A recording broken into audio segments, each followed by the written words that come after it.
It was an early, cold March Saturday night on the campus of Fitchburg State University.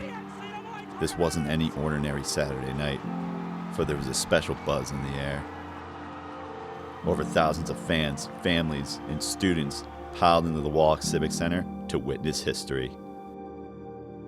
As 25 young individuals on the Fitchburg State men's ice hockey team took the ice with the same dream that every young player has of winning a championship.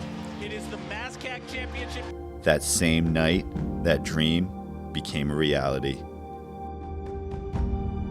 The Falcons skated their way to glory, winning the MASCAC championship, writing their names in the history books, and breaking a curse by earning their first ever ticket to the NCAA tournament.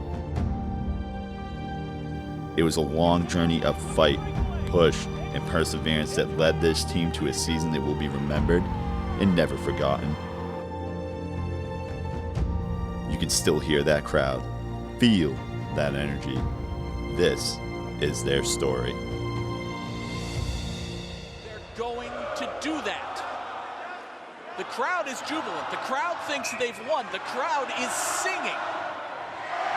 But I'm sure that Dean Fuller knows these are going to be the longest 64 seconds of his coaching career. The crowd thinks it's all over, but I won't say it's all over. Well, the good thing about this, it's always good to be up 2-zip with 104 left and down 2-zip, let me tell you. Dean Fuller, hockey coach, Fitchburg State, in my 35th season. Did you think on March 3rd, 2018, you'd be playing for the MASCAC title in your first ever NCAA bid? Did you think you'd be in this spot like a year ago in March?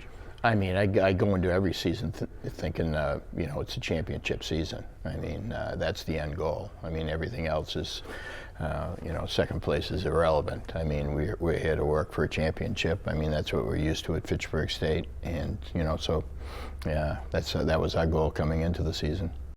From day one, there was something special about this team. Some of these guys, Victor, Byrnes, leaders on the defensive side, McGrath in goal, young goalie, some veterans, guys like that, your front line, Figgy coming in as a freshman. Can you tell me, did you think from day one this was your team? Well, I thought that, we had a good talent level. It's hard to say. I didn't see Figgy stepping in and being the number one center. We had to take a look at him, and he obviously progressed and did a nice role there. And, in the net, I mean, we saw Kirby Sari really, came in with a great senior year, and we had a freshman, Brian McGrath, who came in and was also terrific. So, we had a nice little combination. They were competing for the job. And we had, two solid lines, and we had two good power play units. And when you have those things, you can win some hockey games. So you're going into playoffs, 7-game win streak throughout. What was the turning point getting into this championship game versus UMass Dartmouth? Well, I think we played really consistent hockey down the stretch. And goal, it's always goaltending. To me, if you've got a solid kid in the net, it's going to give you a chance to win. That, and we had a first line that was very, very dangerous that I could use quite a bit to keep pressure on. So we had things set up pretty well, and we were healthy too. So 7-5 win. I think it was the month of February versus Plymouth State. Was this also just a major turning point for your guys? Give them the confidence they need, especially against Plymouth State, who finished 19-5-2. Regular season wise. Obviously they had the loss to UMass Dartmouth in the semis. But was that a big? It was obviously a huge win for us. I mean, it probably helped us get into the second seed, which gives you a bye in the first round. And up there, Plymouth kind of got undisciplined, took some penalties, and we were able to get our power play out there, and we had to put some people in on the power play. And I think Brandon Eklund really stepped up and had a big night for us, because Warler got hurt, Ricky Kramer got hurt, and those are two power play guys. So we had guys that could step right in, fill in, and, made us competitive that night there. Evan Byrnes, defenseman, and I was captain of the hockey team last year. It was definitely started with the Plymouth game, and then we just kind of built off that as a team, and we went on that huge winning streak. That was really probably the biggest turning point in the season. James Gordon, center, Fitchburg State captain. Every season's different, so we we knew we had a good group coming in. We only had 3 seniors, so little younger but close knit, and we had a good feeling. Definitely, we had a job to do, and we were hoping to get it done. I'm Dean Zerby. I'm a forward, and I'm a junior here at Fitchburg State. Our turning point in the year, man, that's a tough one. You know, we went on a run after Christmas that was pretty long. I think we went 8 or 9 straight going into playoffs, and everybody kind of just came back to that second half ready to go, ready to work, and everybody just bought in, man. It wasn't one thing. I think it was just everyone together. We were a unit, and I think that's what made us hard to stop. Daniel Bolak, play-by-play announcer. I've been doing this since 2010. From 2010 to 2016, I was with the Falcons Sports Network. From 2015 onwards, I've been calling games for FATV. And since January of 2016, I've been calling games for WPKZ in Fitchburg. I mean, going into the third cycle of play, you know, you see Tyler Warilla get hurt with the injury, so obviously the Falcons were going to have to push on without him, just trying to get through and try to finish as strongly as they could. But even after that, though, I mean, to pull off that big win at Plymouth State, that 7-5 victory, still, to sweep the third cycle of play, to get yourself a bye into the conference semifinals, it's like you think, even with the injury and all that it's going to be very difficult. It's going to be very challenging. But as we saw, that was, I think, the moment where the Falcons truly stepped up and showed everyone what they could do, blowing through the second cycle of play, taking on all 6 other teams in the conference, beating all of them, and riding that momentum into the tournament.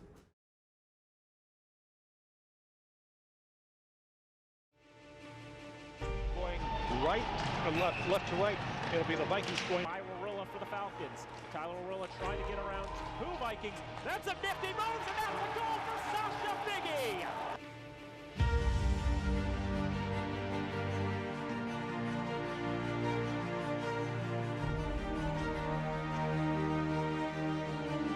For Hofford, now to the right side. Back for Hofford at the point. Hofford takes a shot, tries to get it off, and Zerby.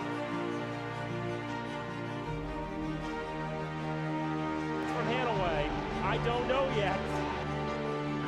The MASCAC Championship game in ice hockey has been Plymouth and they're pulling Pucciarelli now. And a great chance on defense after blocking that shot. And that's going out in front, and it's in the net! Sasha Biggie does it. Gets a one-timer pass to the side-to-side movement. Except for the neutral zone, has trouble holding on to it. Might be a breakaway. Towards goal, Nakama, save, rebound, score!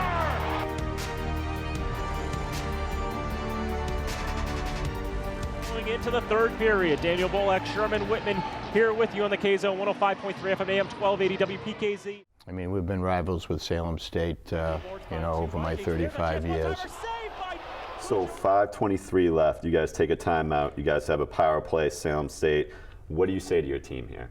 Well, mostly I just want to get them focused. I mean, I like using the timeout in those situations, get everybody on the same page, make sure they're rested, just go over what, Salem's kill is, what some of their options might be, and the focus on winning the face-off. Because every time you lose a face-off and on a power play, it takes like 30 seconds off your power play. So that was the most important thing. Just get them, in the moment, ready to play. Joshua Victor, defenseman, senior.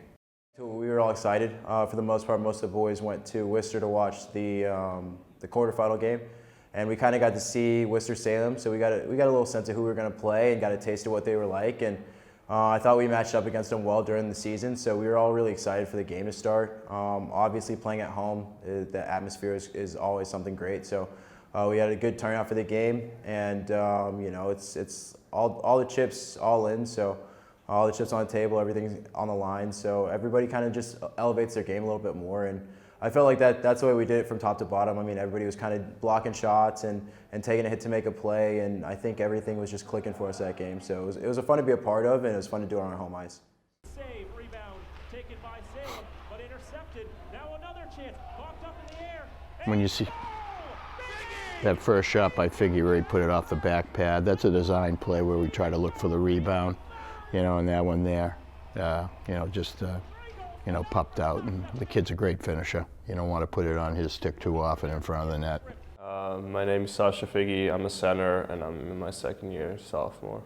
Yeah, no, as soon as like I scored a goal, like the crowd was going loud. I saw the bench, everyone was fired up, and like it's definitely a moment that you can see a lot of energy going through the team, and we like took momentum out of that first goal. Always hard, like especially with 1-goal lead, like the game's always open, but like I had a good feeling from the start on, but like yeah, going up a goal definitely helps you, like your confidence to be confident about winning the game, and we definitely had a good feeling after the 3-2 lead, but you can never be sure, so you have to focus on definitely not getting another one. Just about over 4 minutes left to play. You now have the lead again, 3-2. Yeah, I mean, it's, you know, you obviously 4 minutes left. You're up a goal. You should be able to, you know, play a little more defensively, not give up the offense, but you know, make sure that we're not making any mistakes. So we would, in those situations, we stop crashing our D, make sure we don't give up any 2-on-1s, 3-on-2s, you know, and just get pucks out of the zone. And I think we were pretty successful. Looking for a chance in front, tries to find Cook. Olsen moves it along, it's taken away, could be a breakaway. It's Hayashi going to go! I tell you, that's really a brilliant move. I mean, Corey had a great senior year for us. He was our penalty killer, obviously, and he was our third-line center, and he put up like 26 points from that position. So he had a much-needed senior year for us. To me, it's not over until you hear that buzzer. I mean, because you obviously they're going to pull their goaltender. They've got some skilled kids, so you know, you can't really let down.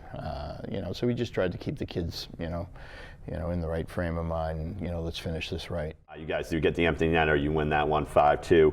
Instead of playing Plymouth State 19-5-2, UMass Dartmouth takes care of business in the semifinals, and now you have a game on the home ice. You know, what is that like? You know, and a lot of people said this is the loudest they've ever heard the Civic Center. So just take me through that moment. Yeah, I mean, it's huge to get the home ice. I mean, and I'd rather play UMass than Plymouth. I thought that, you know, we match up well.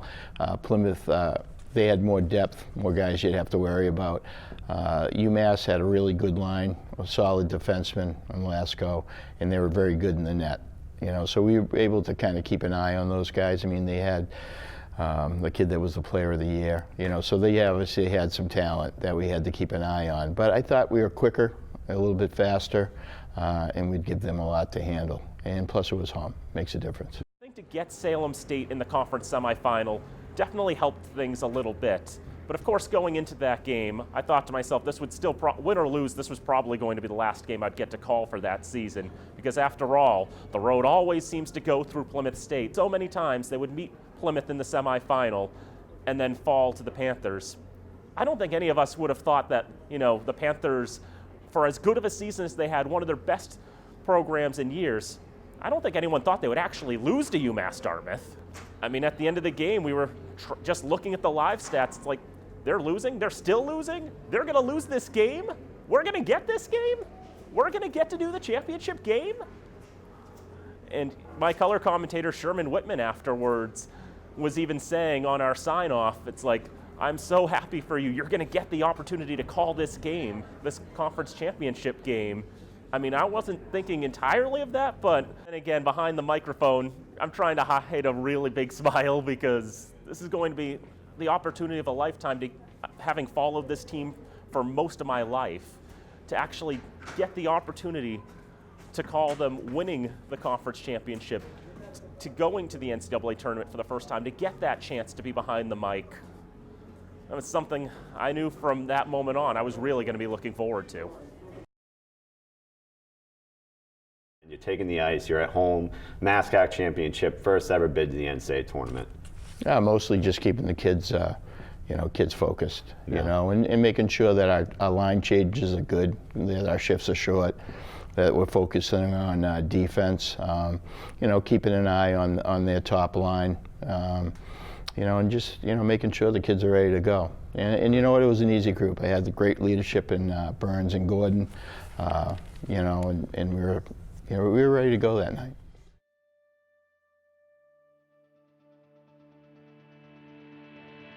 It was kind of surreal. At first, you know, you're stepping on a game, on the ice for the game, and it's not just any game. It's obviously a championship game. We're at home, and the crowd was amazing for that game too. And so, stepping on for warm-ups, it was just like everybody was just dialed in a little bit more. Everybody was focused in, and and everybody could kind of feel a little bit of the weight of the magnitude of the game. And then stepping on the ice for the lineups and the puck drop was just amazing. The fans came out, they supported us early, and I think it helped out a lot. I mean, you got the kind of first shift jitters out the way, and then after that it was just a normal game. So team-wise, it was even bigger because we felt that freshman year, sophomore year, we were pretty close. We had the talent, but we just kind of fell short both years. So having a championship here was huge, so we knew going into the game that we had a pretty good chance as long as we just came ready to play. So it was a great feeling. Skating on the ice especially, it was basically almost sold out in our eyes. So it was pretty fun, it was special.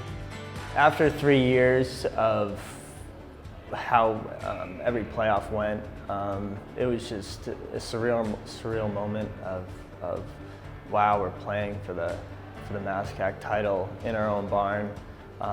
With an electric atmosphere. It definitely couldn't get any better than that, so it was exciting. Everyone just had to just keep their heads straight, and we knew we had a job to do, and everyone did it. It was the easiest game as captain you'd ever need.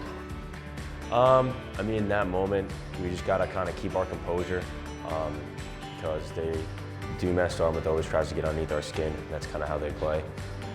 So pretty much I just had to tell the guys, just keep your composure, don't let it get to your heads, and just stick to our game plan.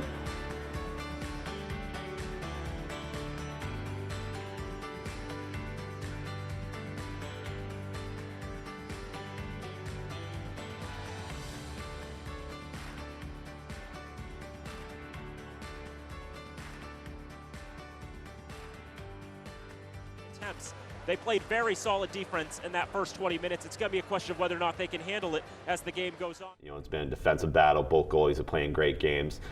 Just take me through, what McGrath really had to do in these first two periods. He did a great job. Do you feel the way that McGrath was playing that you guys had this one in the bag? No, I mean, it's never in the bag. I mean, obviously McGrath is, he's a calm presence back there. He's like Velcro, pucks stick to him, so there's not a lot of rebounds. And he's a mature kid that, I do have a lot of confidence in him. I remember talking with one of the coaches. He told me that after that win over Salem State, Dean Fuller went into the locker room, and the first thing he said is, McGrath's going on Saturday. Right? He knew going in that was going to be the strategy. He'd split between the two all season long, and so even in the playoffs, he wasn't afraid to split the workload again, give Kirby the start in the semifinal. He had that 47-save shutout in the double shutout to Salem earlier that year, and then give McGrath the nod in the championship game because he's had all that experience from junior hockey, that he's got the ability to step up when it really mattered. And as we saw, I think he was right. Anyone else couldn't? 48 save shutout in the MASCAC championship game. It had to be Brian McGrath. It all started with, so I was going to originally go to Plymouth, but that didn't work out, so I had nowhere to go at the time. And then my good friend Ty, I knew him since I was 8 or 9, and he talked to Coach Fuller and gave me a call, and it all worked out. Going into it, starting in warm-ups, I felt really good. It was just another game for me, nice and calm, so I like seeing the shots because, I can get in the groove. And I felt good out there. With the glove, and Kirkwood runs into him. I think they're going to call the penalty. Kirkwood tried as hard as he could to pull up. I think McGrath kind of... I had to worry about myself. I couldn't really worry about the other things. So I just stayed in my own head. I said, just keep calm, don't get into it. They're trying to get me off my game. And I just stayed focused. Trying to send it out of the zone. This is going to go to McPherson at the point. McPherson winds, fires, deflected, score! It's Kyle Hillick with the deflection. 3:05 to go in the second, and it's finally a goal for Fitchburg. They lead 1-0. It was an electric atmosphere, definitely one of the loudest, one of the most buzzing atmospheres I'd ever seen at a game here at the Civic Center. I've always known this building could be loud if you brought a big crowd in. And of course, the Falcons had that power play. It was in the second period. Goes out to Connor McPherson. He winds and fires through traffic. Kyle Hillick gets his stick on the puck, just bounces it past Drew Michaels, and the crowd just erupts. And to think, it had been a defensive struggle up to that point, but for Fitchburg to finally break through after they'd been struggling on the shot total, they'd been outshot for most of the game. They were outshot the entire game. But just to finally break through at that moment, there was a bit of relief, I think, for some Falcons fans, but for most of them, it was jubilation. They'd broken through. They got the opening goal. 1 period left in the MASCAC championship game. What are you saying to these guys? I mean, you know, it's like I recruit kids that are competitive, you know what I mean? So it's like, to me, it's like there's no magic words you say in the locker room. I mean, you make a few points, you know, you want to make sure they're disciplined. You don't want to be killing penalties, you know, and you just want them to go out and compete. And I think that's the type of kid we try to, you know, recruit here. And so, you know, we just, you didn't have to tell those kids a lot. They know what the score was. They know what they had to do. So it's, you know, really, it's a player's game. You know, once the puck's dropped, it's 5-on-5. You know, and we've got our system and they've got theirs, and you know, it's just going out and executing and you know, doing the job. Yeah, you don't want the puck in this kid's hands. He's fast. He's led the country, Nick DiNicola, in assists last year, and. You know, like I said, you know, to me, Ty was the best player in the MASCAC last year, and you don't want to put it on his stick in front of the net, and that was obviously a huge goal for us. Personally, they were celebrating in the middle of the ice, and I was celebrating on my own because I kind of knew that was the nail in the coffin for sure. Going up 2-0 in a final is huge, so. I thought it took the wind out of their sail. It was huge. We were super pumped. We felt if we just kind of played some lockdown D the rest of the game, we were good. We were in some good shape. I actually had I won Player of the Year for school. So part of my speech, which I truly believe, is that's kind of more of a team award than it is individually, because assists they come by other people scoring goals. So with Ty, and when Ty got hurt, we had Vicario step in there, and Figgy. They were hot all year, so it was kind of easy for me to be in a position to give them the puck. So I felt that wherever I gave it to them, they were going to be in a spot to score. So it was really all them as well as me. So it was kind of a team thing. So it was good. You're now up 2-0 in the third period. You know, you guys have complete momentum. Crowd's going crazy. Still a lot of pushing and shoving. You know. In this game. So just take me through those emotions of this play. Well, I think it was obviously huge. You know, I mean, you have the puck, you know, Nick led the country in assists last year. You know, and it was in his hands, and you got Tyler breaking in on the right side, who's a great finisher, and you know, he just, you know, DiNicola just put it right on his stick, and he just finished. You know, so now you're up 2-0. So, you know, the most important thing is you know, let's not be happy about just being up 2-0. Let's just make sure that we're still ready to compete out there. Keeps ticking now. 65 seconds. Shot on, whistle. I think we might have a penalty. And somebody is hurt. They're calling for the trainer on the Fitchburg side. They're calling for Rebecca Schursnow to come out on the ice. Someone took a big hit in the left side. Dean Zerby is down. 1:04 left to play also. Zerby goes down. This happens twice towards the end of the game. McGrath just had his 43rd save. You know, what are you saying to your team here in this whole minute and a half or so? Well, the most important thing is the kids on the right page, and you know, tell them not to take any necessary icings. You know, we like to chip it out, get it over the red. Mostly, you know, let's stay focused and you know, glassing out, keep it simple, and you know, win the game. Bex came over, and it was a hard hit. The kid got me pretty good. But as soon as I got up, you know, she's kind of like, hey, look at the scoreboard, look at the scoreboard. I look up, and there's no time left, and the kid got a 5-minute major. So yeah, it's like, yep, that's why, and kind of had to get it out somehow. So it was awesome. Yeah, you know, absolutely. I just got the goosebumps a little bit. But yeah, it was at that moment, it definitely is when we pretty much realized that we got this game sealed. Yeah. Awesome feeling. Just cheering, yelling, and at that moment I was like, there's no way we can lose this game. There's too much energy on our side, and it was a very special moment because I knew that we could pull this out, and it's just going to take just that much more effort and to seal this game. Time will run out for the first time ever. The Falcons will fly on to the NCAA tournament. thinking about it in the final seconds, thinking time will run out, and for the first time ever, the Falcons will fly on to the NCAA tournament. Just to keep my composure in the final seconds, I mean, as time's running down, you know UMass Dartmouth's not going to get 2 goals in 10 seconds. Everyone's starting to buzz. And again, I'm just thinking, you know, this team, I've talked about the story so many times. They won the MASCAC championship in 2011. It was the second year of the conference's probationary period before they got their automatic bid. So the Falcons didn't get the bid to the tournament. Then you had, back in 1999, they won the ECAC Northeast tournament, but the auto bids weren't quite a thing in the 90s. 2000 was the year they would get their first one. And so they weren't able to get in that way either. And then every year that they had a chance to take the auto bid, they just weren't able to pull it off. So in the final moments, you know, it's finally going to happen.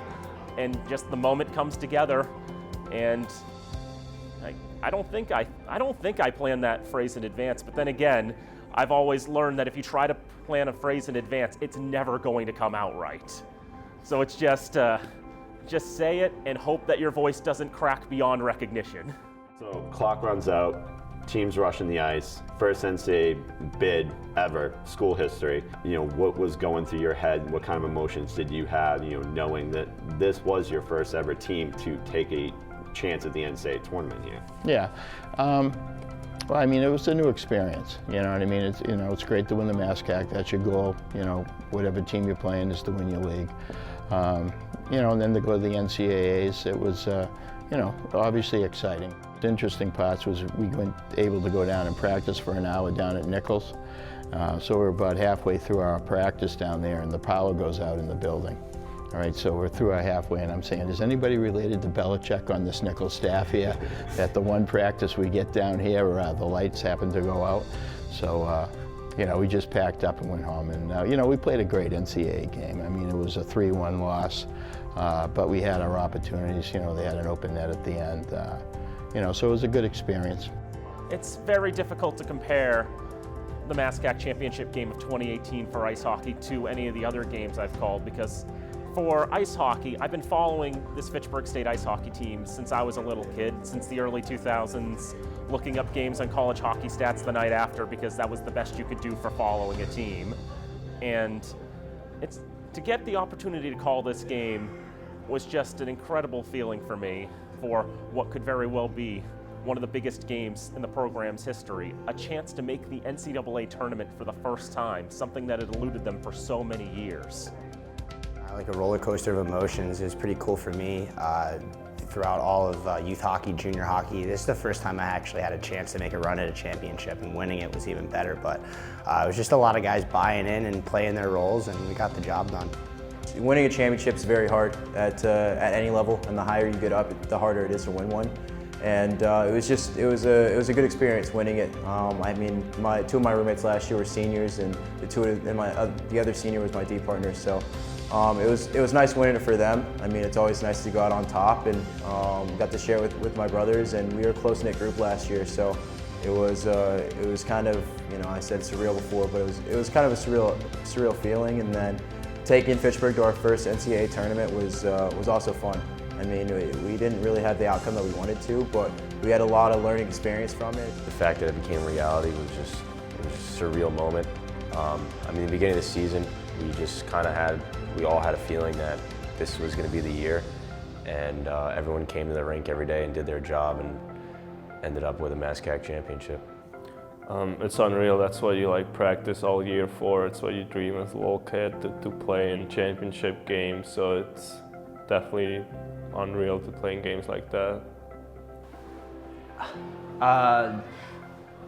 It was unbelievable. It was something that we weren't striving for. Obviously, never really in the hunt for the MASCAC for my past 3 years. So that was just something added to how special that moment was, winning the MASCAC, getting a bid, and being able to be the first Fitchburg team to go to the NCAA tournament. It was just a special moment. It was the perfect ending to a great season. Looking back, seeing like the clips and like the videos of everything, it's honestly awesome because when it happens, you're not really thinking about anything. You're just like, wow, I can't believe I'm here. So it was awesome, something I'll definitely remember forever. It was just an unreal moment. 3 years like prior to that, you know, we lose in the playoffs every year, and you just got to prevail. And if you keep pushing and grinding day in and day out, good things will come. You know, it was a team effort. My team played great in front of me, and like I said earlier, I felt good the whole game. And it was just it's an honor, and I appreciate Coach Fuller for giving me the opportunity, and I hope I made everyone proud. I know everyone that played in that game will remember, never forget that moment, and it's all about memories. That's all we have at the end of the day. So it was just it's special. It's been great. I love it here. Like, the teammates are great. We have good coaches. The school helps wherever like the school can help.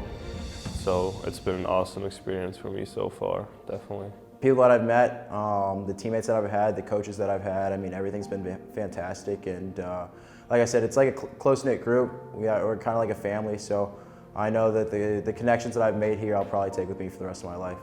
Cherish every moment, work as hard as you can, because it does come to an end.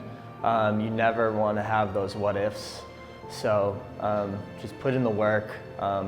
It can be a grind sometimes, but it's worth it.